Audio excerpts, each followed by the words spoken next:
330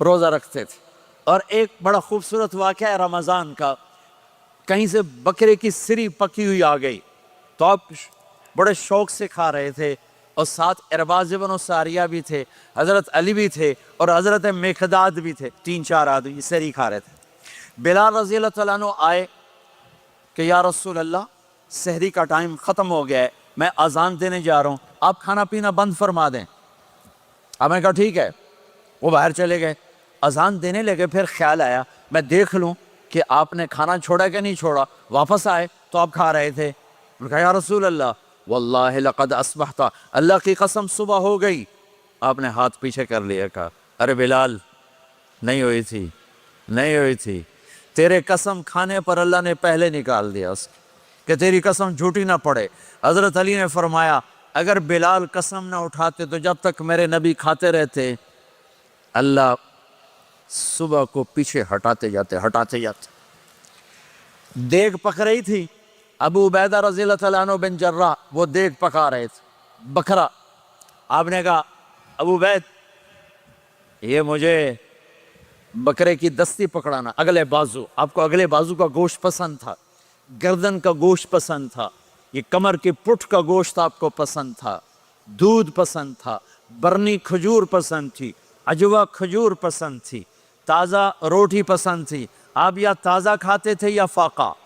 تھوڑی طرح نہیں 8 دن پکا کے فریڈن ٹھوک دے ہو تو کٹ کے گرم کیتی رکھو تو کھادی رکھو.